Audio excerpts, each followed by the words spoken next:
A história é a poesia dos tempos. Ou é sublime ou não existe. Quando existe, ela existe para sempre. E vai crescendo dia após dia. Por mais que se mudem ou tentem ocultar, algumas coisas, bem, não podem ser impedidas. O fluxo do tempo, o sonho dos homens e a vontade herdada. Cada qual oriunda de um tempo.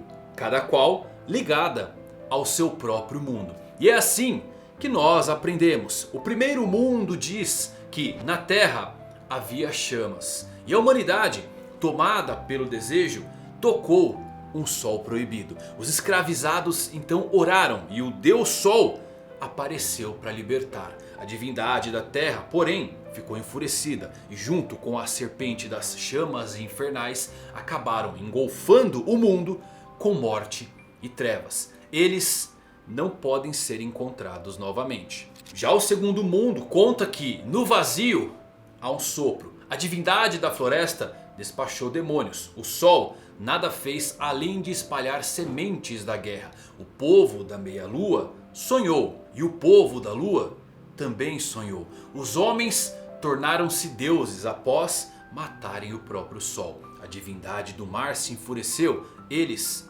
não podem ser encontrados novamente. E o terceiro mundo acaba por nos revelar que no caos há vazio. A sombra perturbada se lembra do dia prometido e escuta o som da lua fragmentado. O Deus do Sol dança e ri, levando o mundo ao seu fim. O sol retornará e assim virá um novo amanhecer. E bom, eles se encontrarão novamente. Esses são os textos antigos de One Piece. Cada um contando sobre as destruições de um mundo em um passado longínquo, mas também prevendo o futuro do que vem por aí. Quer saber tudo sobre a maior revelação de todo One Piece e um dos melhores capítulos já feitos nessa história? Então se liga que eu vou falar nisso agora.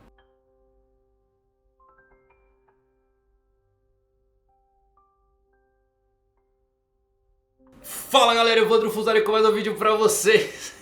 Não vou nem perguntar como vocês estão. Eu sei que vocês estão maravilhados como eu nesse que é, sem dúvidas, o melhor capítulo da história de One Piece. Temos textos antigos revelados.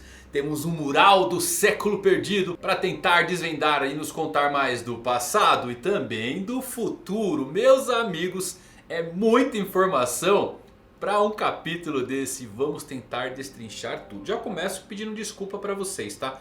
Porque o vídeo ficou longo. Fiz um corte aqui, não vou nem lançar a versão diretor. Fiz um corte até para deixar menor. Mas depois a gente vai falando mais sobre isso. Tem muitas ideias legais de vocês chegando para mim a todo momento.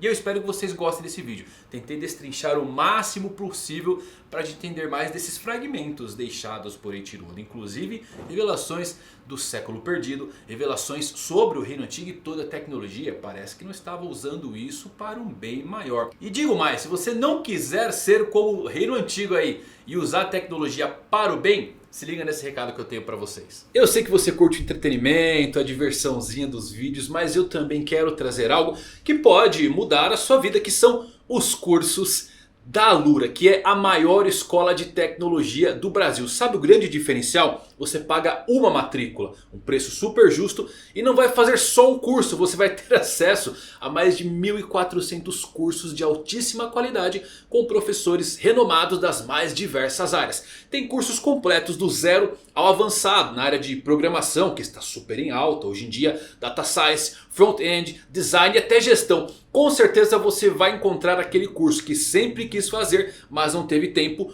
ou dinheiro. E o melhor de tudo, pagando um único valor, tem acesso a tudo isso. Claro que você da pior geração vai ter aquele super desconto de 15%. É só clicar no link que eu vou deixar aqui na descrição do vídeo e no comentário fixado. Mas para facilitar, se você também estiver assistindo aí pela TV, é bem facinho. É só apontar o seu celular aqui para esse QR Code e você já vai cair na Alura com o seu desconto de 15% aplicado. Então está esperando o quê? Clica aí e seja bem-vindo à Alura, a maior escola de tecnologia online. Clica e seja bem-vindo ao futuro. Pronto, recadinho dado. Vamos lá falar tudo sobre... Não vou nem falar o nome do capítulo. Eu vou falar que sim, é o melhor capítulo da história de One Piece. 1138. Espero que vocês gostem. Vamos lá. Nossa história de capa acaba mostrando o que pra mim, sem dúvidas, é a parte mais surpreendente da última década de One Piece. Por quê? Yamato e seu grupo acabam encontrando quem dentro daquela base secreta? Rouzou. Sim, era o Rouzou, galera. Ele estava vestido com traje de Dewa, usando sua máscara, bebendo com subordinados e com algumas geishas. E eu estou chocado. Que revelação! Quem poderia imaginar que era o Rouzou dentro daquela base que tinha a sua cara? Confesso que eu ri demais dessa capa. O nome... O esconderijo do Rouzou, cara, me quebrou, tá? Porque quem poderia imaginar que dentro desse esconderijo aí, que tinha a cabeçona dele desenhada, ia estar o próprio Rouzou. O Oda, ele é muito bom, ele faz umas piadas meio idiota que eu pelo menos me pego rindo. Eu não tanco o Oda, cara. Fato interessante, tá? Vamos trazer um fato curioso aqui. Rouzou e essa tatuagem oriunda da ilha Torino, lá do Salt Blue, aquela ilha que o Chopper caiu durante o time skip. Galera, essa ilha aí é o único lugar que você vai encontrar a mesma tatuagem que o Rouzou tem, porque os locais usavam ela. Porém, ao que parece ser um olho aqui, pode ser algo a mais. Quem sabe um chamado para um sol nascente, um amanhecer, assim como o chapéu de palha e os D remetem a tudo isso. Essa tatuagem aqui pode ter um significado maior, com o Rouzou adorando Nika, o Deus Sol. Já nosso capítulo começa com Loki, casca grossa, total. Já está consciente depois daquelas pancadas pesadas que levou da Gunko. E ele pergunta então a Shamrock se ele tem alguma relação com o pirata ruivo, Shanks. Fato interessante aqui é que isso parece incomodar um pouquinho o Shamrock. Esse pequenino quadro aqui reticente dele destoa do resto de sua participação no capítulo, onde ele acaba agindo de uma forma mais estoica. Eu creio que ele não abandonou totalmente esse vínculo com o Shanks, o seu irmão. E esse painel realmente acabou me chamando mais a atenção. Bom, temos um grande pirata e temos um Tenryubito, a antítese desse mundo, unidos pelo sangue. E Shamrock revela que o Shanks é seu irmão gêmeo, porém mais novo, que acabou crescendo separado. E o Shamrock diz que o Shanks em algum momento retornou para Mary Joyce, mas acabou preferindo viver neste mundo imundo e inferior. E isso daqui é muito legal, hein? Porque o Oda, ele nos agracia com um acerto. Sim, vocês acertaram. Tinha 2 Shanks. Sim, acertaram. Eles têm um irmão. Mas aí o que o Oda faz? Ele embaralha tudo novamente. Pois é, nos contar que o Shanks voltou para a Terra Santa de Mary Joyce em algum momento é uma novidade, tanto porque acaba de deixar a dúvida de quem foi falar com o Gorosei sobre um certo pirata. Até agora era o Shamrock certeiro, mas não sabemos qual período o Shanks retornou. Na minha opinião, eu acho que o Shanks ele fez isso quando era criança, tá? E foi inclusive aí que ele conseguiu talvez a espada Griffon. Ele a possui desde criança e Griffon é uma das 12 lendárias. Tudo bem que essa espada pode ter sido saqueada ali pelos piratas Roger em algum dos seus duelos, suas lutas. Mas eu creio que o Shanks pode ter tentado retornar a Mary Joyce e pego essa espada. Ou então pode ter ocorrido dele já ter a espada, mas ido pra lá após a morte do Roger, 24 anos atrás, por conta daquela cena em que ele pergunta algo ao Roger e depois acaba caindo em prantos com a resposta que ele escuta do Rei Pirata. Ele pode ter descoberto sobre a sua origem e decidiu retornar para casa, apenas para encontrar toda aquela podridão que corroía o topo do mundo. Talvez aqui surgiu a sua ideia de uma nova era e tentar buscar por Joy Boy. O Loki, porém, não se importa, ele não quer saber. Ele comenta que é interessante que agora ele tem uma rixa direta com os 2 irmãos. Então ele jura vingança por todos os seus amigos animais que foram feridos por Shamrock. E claro, por Shanks ter aprisionado ele 6 anos atrás. Shamrock também não gosta muito dessa ameaça e nos brinda com, meus amigos, uma das cenas mais absurdas que essa série já nos mostrou. Ele puxa sua espada e invoca Cerberus, o cão infernal de 3 cabeças e uau. Esse Cerberus aqui ele é bem semelhante ao zumbi do Moria, lembram dele? Mas parece bem mais ameaçador, parece quase que uma divindade em oposição à fruta de Yamato, que também é um cão guardião. A diferença é que Cerberus guarda as portas do inferno. E bem, Cerberus tem nuvens negras flutuando ao redor do seu pescoço e 3 pontas de espada saem de cada uma das suas 3 bocas. Essa é a espada de Shamrock e é sem dúvida uma das coisas mais insanas que eu já vi em forma de poder nessa série. E porque quase com toda certeza não foi feito pelo Vegapunk essa espada, tá bom? Lembrem que o Doutor até agora era o único que conseguia fazer objetos comerem Akumas no Mi. Mas como é que o objeto come se ele não tem boca? Então vamos mudar para ficar mais fácil.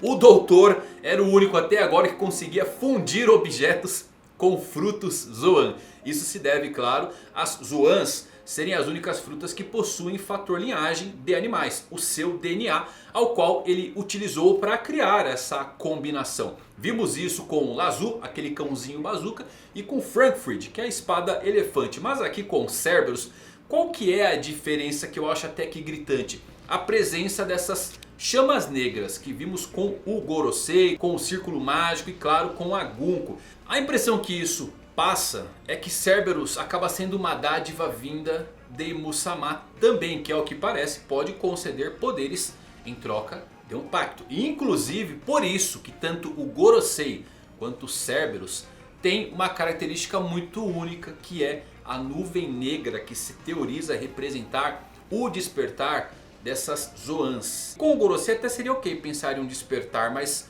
como a espada conseguiria tal feito? Como uma espada pode despertar? Bom, eu creio que esses poderes concedidos por Imu já vem com sua totalidade inclusa. De acordo com Kaido, o despertar das Zoans pelo menos ocorre quando a mente e o corpo do usuário de uma Akuma no Mi acaba alcançando o nível dos seus poderes. Tem esse alinhamento. Então o despertar da Zoan ainda vem com um grandíssimo risco, onde a natureza inata da Zoan pode acabar consumindo a personalidade do usuário. E isso ocorre na maioria dos casos, como vimos lá com os guardas de Impel Down, onde deixaram um lado bestial aflorar. Mas como Cerberus não parece vir de uma fruta e sim ser a criatura original, ele usa seu poder total. E por isso que é naturalmente desperto. Outra coisa, Oda usou Cerberus de propósito aqui para enterrar de uma vez por todas uma das mais infames teorias sobre Barba Negra. E não é do hipopótamo, não. E sim que ele tinha a fruta da escuridão e do terremoto. Tudo porque ele tinha essa fruta do Cerberus, que possuía 3 cabeças. E cada uma dessas cabeças poderia armazenar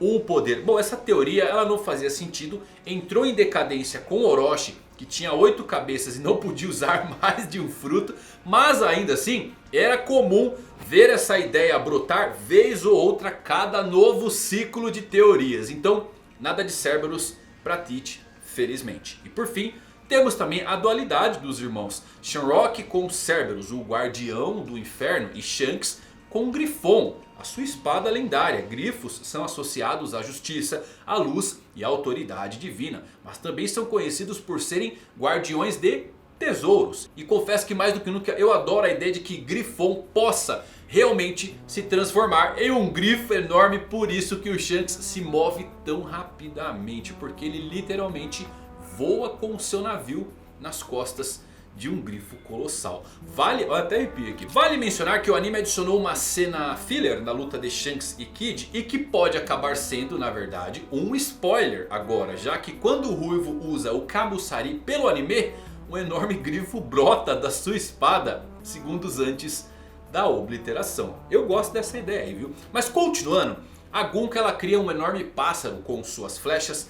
Antes de partir, o Shamrock ordena que as 3 cabeças do Cérbero voem separadas do seu corpo. Isso aqui é insano, esse poder é absurdo, ele consegue controlar longe. Bom, ele fez o corpo do Cérebro voltar à forma de espada. Então ele e Gunko saltam desse pássaro feito de setas e voam para longe. Shamrock diz que se o Loki sobreviver ao próximo ataque, que ele se sinta livre para vir buscar a sua vingança. Ele será o oponente de Loki se ele sobreviver. As 3 cabeças do Cérbero com as espadas na sua boca giram no ar e voam em uma alta velocidade indo em direção ao príncipe amaldiçoado. Eles parecem caças se preparando para um ataque aéreo. Como a morte vinda do céu, as 3 cabeças do Cérbero perfuram o torso de Loki, todos ao mesmo tempo.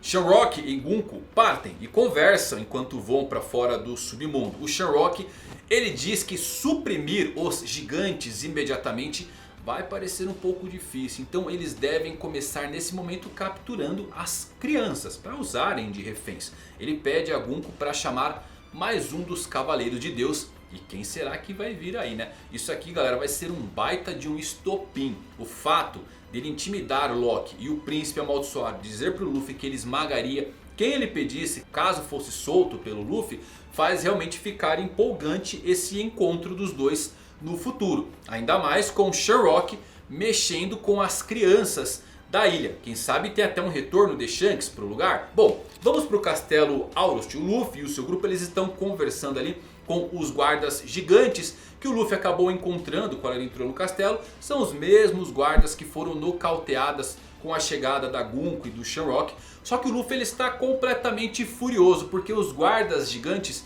dizem que eles foram atacados por quem? Pelo Shanks. O Luffy não acredita, ele não aceita que o Shanks faria algo assim. Então ele diz o quão incrível e honrado o Shanks é. A Nami ri ao ver o Luffy tão bravo e defendendo o Shanks. Mas por fim os gigantes acabam concordando que Shanks ele é bondoso. E deduzem que pode ser alguém que se parecia exatamente com ele. Poderia, quem sabe, ser um irmão. O Luffy diz que nunca escutou o Shanks falar sobre a sua família. Pelo que parece, ele esteve em um navio pirata desde que ele era criança. E que provavelmente Roger e Rayleigh, toda a tripulação dos piratas Roger, exceto o Bug, era a sua família.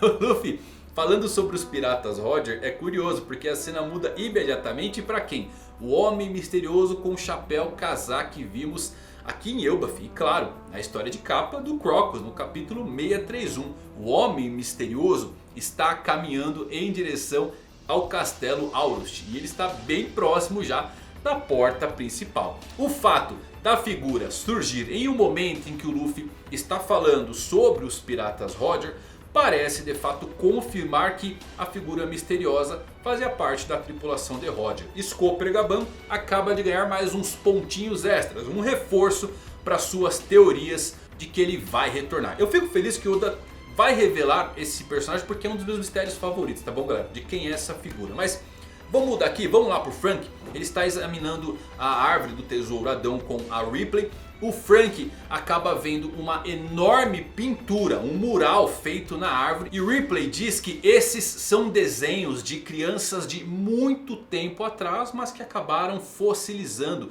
e se tornaram parte da casca da árvore. Este mural tem uma importância histórica notável para Elbaf, sendo um dos patrimônios culturais da Terra dos Gigantes. Ripley diz que estima-se que esses desenhos foram feitos há cerca de 800 a 900 anos. E se isso for verdade, então eles são do período do século perdido. Frank se espanta com um achado retratando o século perdido e quer mostrar para a Robin. E é interessante que o que mais chama a sua atenção num primeiro momento é que nem todas as figuras são de gigantes. E a Ripley nos diz algo muito curioso, que na história conhecida dos gigantes, guerras entre diferentes raças não são inéditas para Elbaf, mas ela nunca ouviu falar dos gigantes se aliando a outras raças. E talvez tudo isso, quem sabe, seja apenas o sonho de uma criança. Galera, isso aqui é insano, né? Vamos lá. A Ripley, ela acaba de nos confirmar algo muito importante. Um fato de que os gigantes não sabem nada do século perdido, mesmo eles estando a 2 ou 3 gerações desse período que foi apagado. Tudo porque ela desconhece que os gigantes foram aliados de Joy Boy, como esse mural aqui está retratando. Isso ocorre porque essa história foi apagada. Precisamos saber como. Mais ainda, o sonho de uma criança que ela cita é claramente um chamado para o sonho de Joy Boy, de Roger e claro, do próprio Luffy. O sonho que fez Sabo e Ace, crianças, rirem, mas também adultos como Oden e Barba Branca rirem juntos. Agora temos uma pista do que ele é: reunir todos os povos. Eu creio que o sonho do Luffy é realmente que o mundo se torne um mundo pirata, que todos se tornem piratas, mas com o conceito que ele próprio imagina do que é ser um pirata, de ser o mais livre. E sem saber, o Luffy ele vem refazendo as alianças que o Joy Boy fez no passado, indo em cada uma das ilhas que guardam mistérios, segredos, poneglyphs e com isso criando os vínculos há muito perdidos.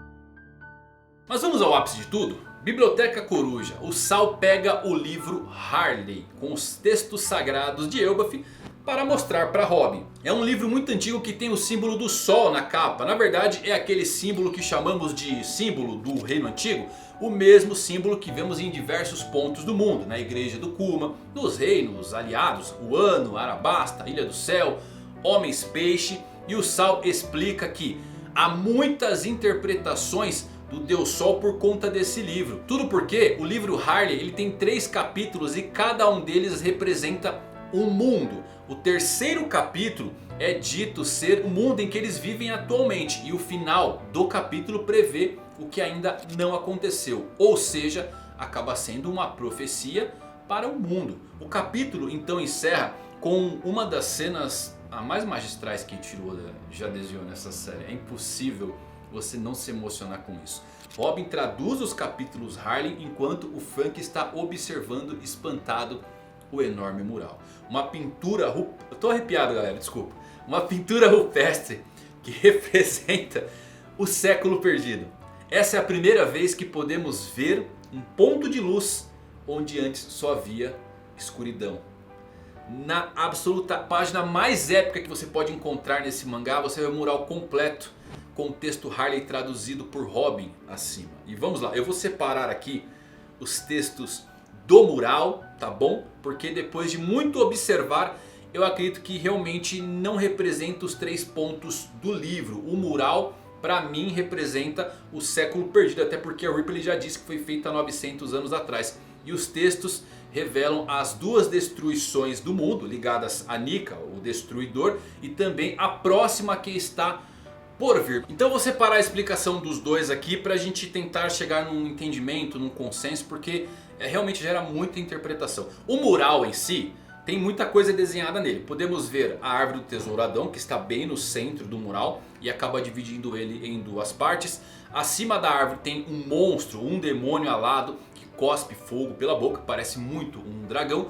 No lado direito do mural vemos diversas coisas acumuladas, como uma enorme cidade sendo atacada por uma serpente gigante e também uma arca com um rei, anjos e animais. Vemos que há uma lua e algumas pessoas fazendo oferendas que parecem bastante estrelas. Essa última parte é semelhante às pinturas que o Enel encontrou lá na lua. No lado esquerdo do mural as coisas ficam mais intensas, porque podemos ver uma enorme batalha acontecendo. Podemos ver Nika, possivelmente Joy Boy, lutando contra um enorme demônio alado que segura o sol em suas mãos. Nika está lutando ao lado de gigantes. Um deles com chifres, possivelmente um gigante maligno. Samurais, lunarianos, minks, uma princesa sereia, tontatas, diversas criaturas marinhas, somado a anjos e um robô muito semelhante a Emmet, junto de vários navios humanos, surgem nessa enorme luta contra esse demônio. E vamos lá, galera, vamos começar com os textos primeiro, texto Harley, tá? Eu vou analisar um por um aqui. É o seguinte, o primeiro mundo, havia fogo sobre a terra e a humanidade, dominada pelo desejo, tocou o sol proibido. Os escravizados então rezaram e o Deus Sol apareceu. A divindade da terra se enfureceu e junto com a serpente do inferno eles envolveram o mundo em morte e escuridão. Eles não podem se encontrar novamente. Vamos lá, galera, separando aqui por cada linha. Houve fogo sobre a terra.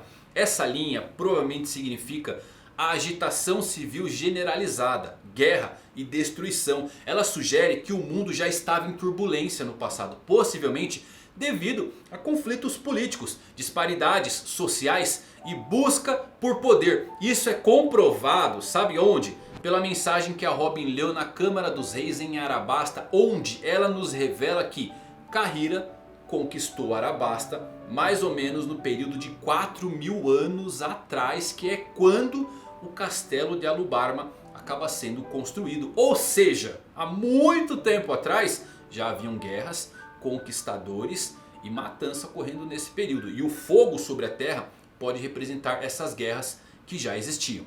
Próxima linha, a humanidade sucumbiu ao desejo e tocou o sol proibido. Isso aqui na minha opinião se refere a Mother Flame, mas a fonte original que chegou na Terra vindo de algum lugar, talvez uma estrela caída. Eu acho que é uma fonte de energia tão avançada que a civilização antiga pôde inclusive ter utilizado ela. Pode ser o que virou o tesouro One Piece mais tarde e pode ser a estrela cadente ou talvez o sol que esse demônio está segurando do outro lado. Quem sabe seja o Ambar do Cosmos? Não sabemos de fato o que isso significa, mas gera energia. E enquanto alguns viam isso como um farol de energia infinita e progresso para a humanidade, outros temiam seu potencial de destruição em massa. As pessoas tocaram isso e não deveriam. Isso reflete conflitos históricos do mundo real, né galera? Particularmente o desenvolvimento da bomba atômica, ou seja, Oppenheimer. E é um tema que é frequentemente sempre destacado nos conteúdos japoneses por razões mais que óbvias, né? Temos os ataques de Hiroshima e Nagasaki. Então a Mother Flame muito possivelmente foi aproveitada para energizar uma arma ancestral, Uranus talvez, a primeira arma antiga, e que foi usada para aniquilar inimigos políticos daquele período. Os escravos fizeram um pedido e o Deus Sol apareceu. O crescente uso indevido desse Sol proibido pode ter causado ou piorado a escravidão em todo o mundo, forçando nações inteiras a se submeterem aos outros. Lembram que os Tontatas eles eram escravizados pela família Don Quixote mesmo antes do século perdido, quando o ancestral do Flamengo acabou abandonando o lugar? Então a escravidão é uma coisa muito antiga no mundo. Os escravos mencionados aqui podem se referir às pessoas que eram oprimidas dos 20 reinos originais que atacaram durante o século perdido, que mais tarde formaram o governo mundial. E o sofrimento desses escravos no passado entre essas nações levou ao surgimento de Nico Original, uma figura lendária que buscou libertá-los. E olha que interessante, notem que o Deus Sol aqui nos textos é a única referência a um Deus que usa aspas. Possivelmente está implicando que esse Deus não é um Deus da mesma forma que os outros deuses são retratados. O Nico Original era possivelmente um herói que surgiu sim para libertar os escravos. Enquanto os outros deuses poderiam ser apenas eufemismos para fenômenos inexplicáveis. Bom, temos os nomes, né? Itika, Sanka, Yonka. Bom, vamos continuar aqui. O Deus da Terra ficou furioso. Isso aqui se refere certamente a um terremoto massivo, tão devastador que destruiu continentes e deslocou civilizações. Isso aqui teria sido desencadeado, quem sabe, por Vert, a estátua do Deus da Terra que vemos em Skypiea. Bem possível que foi isso aqui que causou uma catástrofe geológica em escala planetária que acabou deslocando os eixos magnéticos do mundo, dando então origem às ilhas com climas diferentes em todo o mundo e mudando inclusive os polos de lugar. Na outra linha temos e junto a serpente do inferno envolveu o mundo em morte e escuridão. A serpente, galera, é certamente a Red Line, a linha vermelha. Pode ser uma coisa viva que fossilizou ali, ou pode muito bem ser uma massa de terra maciça e não natural que se estende por todo o globo. A frase aqui sugere que a Red Line nem sempre esteve presente nesse mundo e ela foi criada como um resultado desse evento apocalíptico que aconteceu. Isso acaba se alinhando com teorias de que ela representa Jormungandr, a serpente do mundo ligada à mitologia nórdica. A serpente banhada em sangue. Bem adequada dada a sua forma de cobra e a associação do mural com Elbaf. A criação da linha vermelha teria assim devastado o mundo ao bloquear recursos, comércio, luz solar e viagens, forçando as civilizações ao isolamento e acelerando em muito o seu declínio. Essa é a primeira destruição do mundo e isso aqui, bom, é grandioso, né? Porque acaba por comprovar o que eu já havia dito para vocês, que o mundo foi destruído uma vez a mais antes do século perdido. E isto foi a criação da Red Line, onde o mar subiu também. É um acerto incrível para nossa conta. Vamos então para o segundo mundo, que certamente é o século perdido, tá? No vazio, a Fôlego, a divindade da floresta, enviou demônios. O sol nada fez além de espalhar sementes de guerra. O povo da meia lua teve um sonho.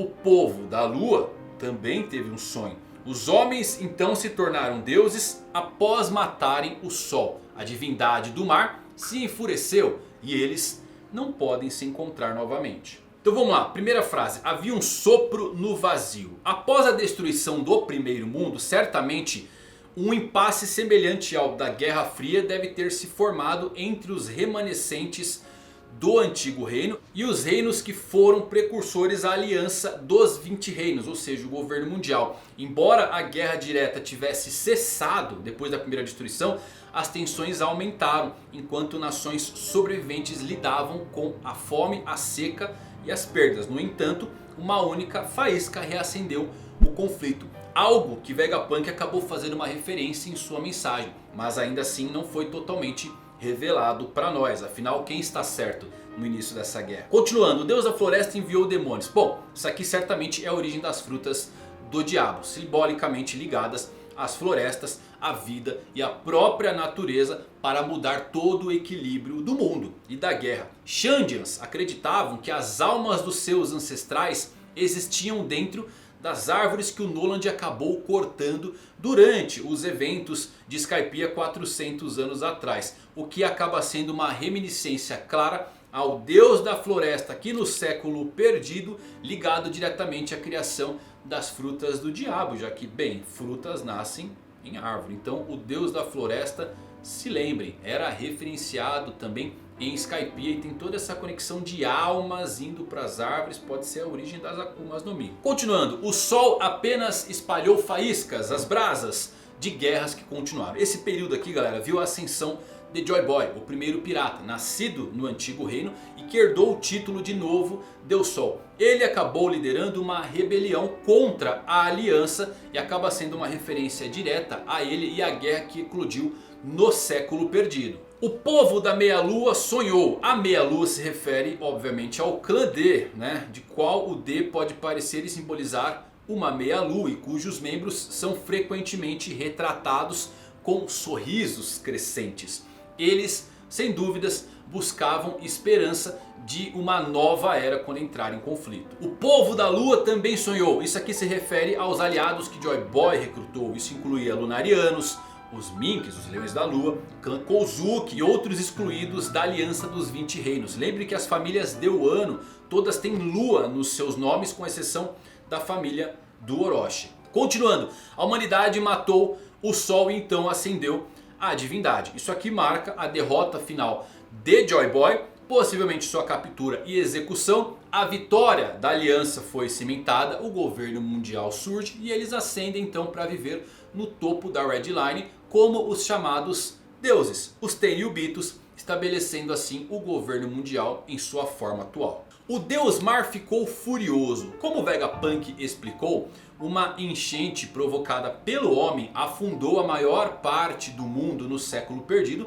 exterminando os apoiadores de Joy Boy e finalmente garantindo que o governo mundial pudesse existir enquanto eles escapavam em segurança para o topo da Red Line. Eu creio que essa linha aqui, ela se liga muito mais ao deus da chuva citado em Skypiea por conta do dilúvio, tá bom? Ele não aparece nos textos, isso é curioso, então não acho que é sobre Poseidon, e sim sobre o deus da chuva e o dilúvio. Por fim, o terceiro mundo, no caos, ao vazio. A sombra perturbada se lembra do dia prometido e escuta o som da lua fragmentada. O deus do sol dança e ri, guiando o mundo ao seu fim. O sol retornará e assim chega um novo amanhecer. E eles, bom, com certeza se encontrarão novamente. Havia um vazio sobre o caos. É uma referência direta ao século perdido, que deixou, bom, um vazio na história caótica que foi aquela guerra. A sombra perturbada se refere a Imu-sama, tá? A sombra imortal viva desde o século perdido. Restos inesperados do passado sombrio incluem o clã D, os Poneglyphs, Poseidon, tudo preservado por Joy Boy para a geração futura. Eles continuam a existir apesar dos esforços do governo mundial para apagá-los completamente. Se lembra do dia prometido, aqui na frase do texto, é Joy Boy deixando para trás essa promessa. uma promessa que seria cumprida por um herdeiro da sua vontade, um sucessor dos tempos atuais. Os poneglyphs são literalmente uma voz vinda diretamente do passado, junto com as vontades embutidas do clã D, que preservam toda a verdadeira história que um dia vai ressurgir. O som da lua fragmentada são as alianças que o Luffy vem refazendo agora. Minks, povos da lua e claro, o Ano. Lembrem da profecia da Lady Toki. Você é a lua inconsciente do amanhecer. Que seu propósito seja cumprido. E lance 9 sombras na noite tecida de 20 anos. E então você conhecerá o que é o brilho do amanhecer. Galera, essa profecia não era sobre as bainhas, nem mesmo sobre o Ano. É sobre o símbolo da antiga aliança que, olha só, tem exatamente 9 símbolos. O Sol e os planetas em volta. E hoje eles são apenas sombras do que eles foram no seu apogeu. O Deus Sol dança e ri, guiando o mundo até o seu fim. Isso aqui pronuncia diretamente Luffy, nosso novo Joy Boy, trazendo sim o fim do terceiro mundo. Só que ao contrário dos seus predecessores, o Luffy está pronto para ter sucesso onde eles falharam. O sol retornará e um novo amanhecer surgirá. Bom, é a jornada do Luffy, onde ele vai inaugurar uma nova era, um quarto mundo, quebrando então os ciclos da história que se repetem há séculos. E eles certamente se encontrarão novamente, ao contrário dos mundos anteriores que terminaram com a separação do mundo inteiro. A Red Line no primeiro mundo, o dilúvio no segundo mundo. O terceiro mundo vai terminar em reunião. Talvez a maior festa que o mundo já viu. A destruição da Red Line e a redução dos níveis do mar vão permitir que a terra, as pessoas e os próprios elementos desse mundo, a terra, o mar, a floresta, possam finalmente ser inteiros em uma única peça. Agora, quanto ao mural em si que o Frank está observando, ele é de fato uma representação do século perdido, mas com muita interpretação. Vamos lá, da direita para a esquerda temos certamente uma cidade soltando fumaça que acaba representando o reino antigo, galera, e toda a sua tecnologia super avançada. Essa fumacinha saindo aqui realça em muito a ideia de que eles não eram tão bonzinhos assim e estavam, ao que parece, mudando o equilíbrio do próprio mundo. Notem também que tem algumas pessoas descendo em uma esteira, indo em um buraco e trazendo algumas coisas em suas mãos e as colocando no reino antigo. Parecem inclusive estrelas, não parecem? Podem ser não só a representação das Akumas no Mi, tá? Com eles utilizando almas para tal ato, mas também que eles poderiam estar tirando algum recurso natural do próprio mundo, do seu núcleo, para alimentar a sua tecnologia. Por trás do reino temos uma enorme serpente em um duelo de chamas contra o que parece muito um dragão. Como a Red Line já existia no período aqui, porque isso aqui é do século perdido, isso aqui lembra bastante o Verme de Areia dos Gorosei, né galera? Não lembra?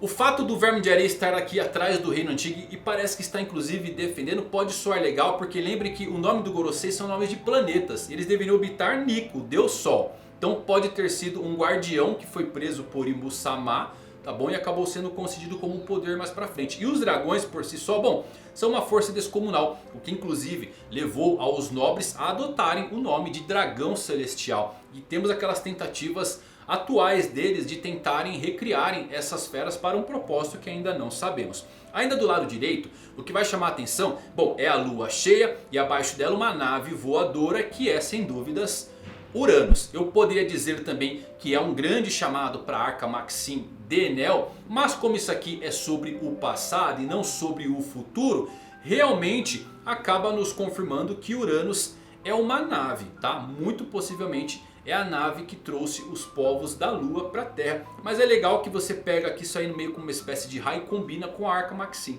Legal, né? Temos a Arca Noah, inclusive mantendo aquela representação dos animais entrando nela, que acaba sendo um chamado para a Arca de Noé bíblica. Temos também o que se parece muito com a silhueta de um elefante, que pode ser a representação de Zunisha. E é legal que por cima da sua tromba temos, ao que parece, Imu-sama.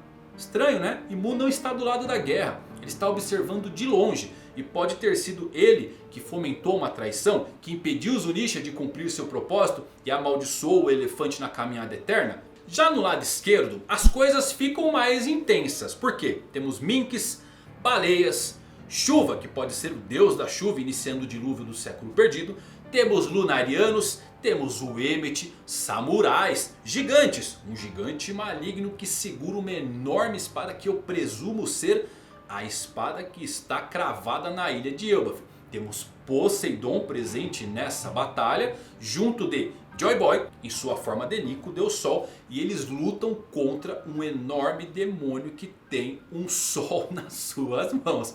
Essa parece realmente a entidade oposta ao Deus Sol, o demônio primordial talvez. Notem que acima dele tem as mesmas esferas de luz que o reino antigo estava farmando, cultivando. Isto pode indicar que esse demônio de fato pode controlar os poderes que seriam originários de frutas. Assim como Imu-sama está fazendo agora, concedendo poderes aos Gorosei. E o legal é que o demônio tem uma das suas mãos que parece estar apontando para o dragão. Como se ele estivesse controlando, manipulando. O que acaba dando mais veracidade a essa ideia de Imu e os Gorosei. O sol em si pode ser One Piece. Lembrem que Vegapunk nos diz que se ele tivesse um sol próprio, ele resolveria todos os seus problemas. Como também pode acabar sendo a nossa Mother Flame original. O sol proibido que foi tocado pela humanidade lá no primeiro mundo. Esse painel realmente confunde, né? Parece até algo profético e não algo do passado. Porque o Luffy ele está refazendo a aliança. E cada uma das figuras plantadas aqui, pintadas no século perdido, vão estar presentes para o futuro. Então ela acaba servindo também por uma interpretação do que vai acontecer no futuro. Certamente vamos ter uma repetição de tudo que está nesse mural acontecendo. A árvore no meio pode ser Adão. E notem que temos Uranus disparando contra ela. Uma coisa que inclusive já teorizamos como sendo a fagulha para a guerra de Elbaf. Uranus disparando nessa árvore. Então vai acontecer. O Oda brilhantemente nos conta sobre o século perdido pela primeira vez na sua história. Mas também nos deixa dar uma espiada no que o futuro nos reserva. Essa pintura ela é poesia sem palavras. E todas as coisas do mundo de One Piece têm o seu mistério. Mas essa poesia é o mistério de todas as coisas. Absolutamente fantástico. Genial. É muita coisa para interpretar. É muita coisa. Não sei, o Oda foi brilhante nesse capítulo. Eu me emocionei tanto fazendo uma live, lendo, fazendo esse vídeo. Porque são quantos anos de espera, né? Estamos chegando finalmente nas grandes revelações no final. E esse mural ele é maravilhoso porque ele gera essa interpretação. Você entende que é o século perdido, mas você consegue olhar para o futuro e ver todas essas pessoas aqui. Eu conheço elas no momento atual da história. Elas vão estar presentes com o Luffy, porque ele está refazendo a antiga aliança. Resta o mistério de onde o Barba Negra se encaixa. Será ele a representação do próprio demônio, já que Imu-sama está deslocado? Ou Imu-sama se aproveitou e pegou essa entidade para ele? Ainda temos muitos mistérios para serem respondidos. E claro, vocês podem responder eles também, deixando aqui a sua interpretação desse mural e dos 3 livros Harley. Coloca aqui, quero saber o que vocês pensam, tá bom? Deixa seu comentário, porque eu tô arrepiado com esse capítulo. É isso, espero que você tenha chegado até aqui. Se chegou, um salve especial. Até a próxima. Valeu por assistir. Fui.